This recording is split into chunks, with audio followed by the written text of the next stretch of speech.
At syempre, susubukan natin siya dito sa ating Honda Click B2. Yan, napakadumi. Hindi pa natin nalilinis.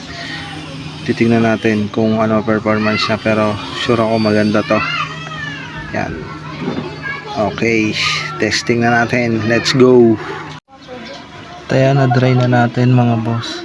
Nakikita nyo, ganda pa ng langis ha. Smooth pa eh. Wala pang mga kakapang mga gas pang ano. Ano, halos mapula pa. Ano. Malinaw pa. Mamaya isasali na natin to. Sasali na natin to mamaya. Ito yan, isasali na natin tong SOL7 natin na 4 scooter, 800 ml lang dito sa Click natin. Yan, ibuksan lang natin siya, tapos makikita natin sa kanyang seal, ayan, SOL, so it means original yan pagka ganyan. Yan, tapos isasali na natin siya dito. Ayan, shoutout Generate.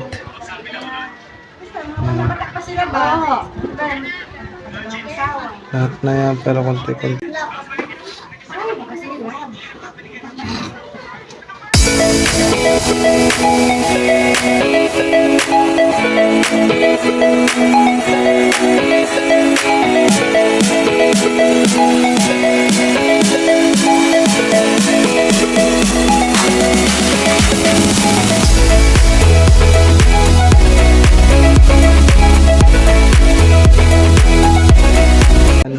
Isali na natin 800 ml. Check natin. Yan, sa setup na natin tong Click natin. Naka-setup kasi ito for 1.5 odo eh. Ito yung 1.5 kasi tayo nag-change oil yan.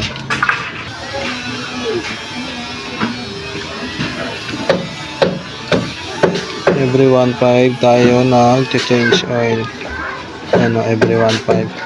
So, set ulit natin ng 1.5. Pero yung ngayon nangyari, inantay ko pa kasi dumating. Pero sobra sa 1.5 yun. Mga 3 days na. 3 days or 4 days na bago na-change oil. So, mga 1.5 plus siya. Yeah. So, set ulit natin ng 1.5. Yan.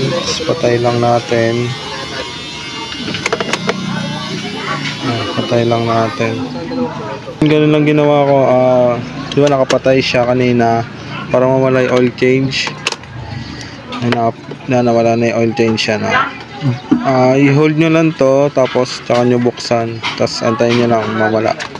So yun, okay na yan. Pakinggan naman natin. Yan, quality. Okay naman. Smooth pa rin naman. Based sa takbo na. Yan, testing natin.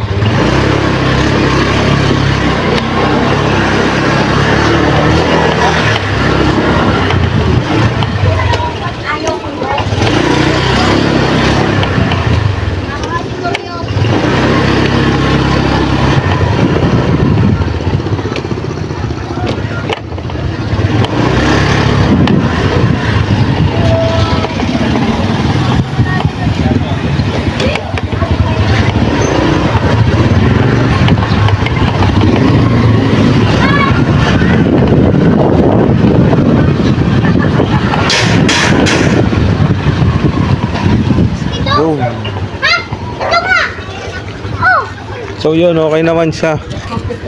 Ganda, maganda rin ang hatak. Ngayon lang tayo nakapag-review.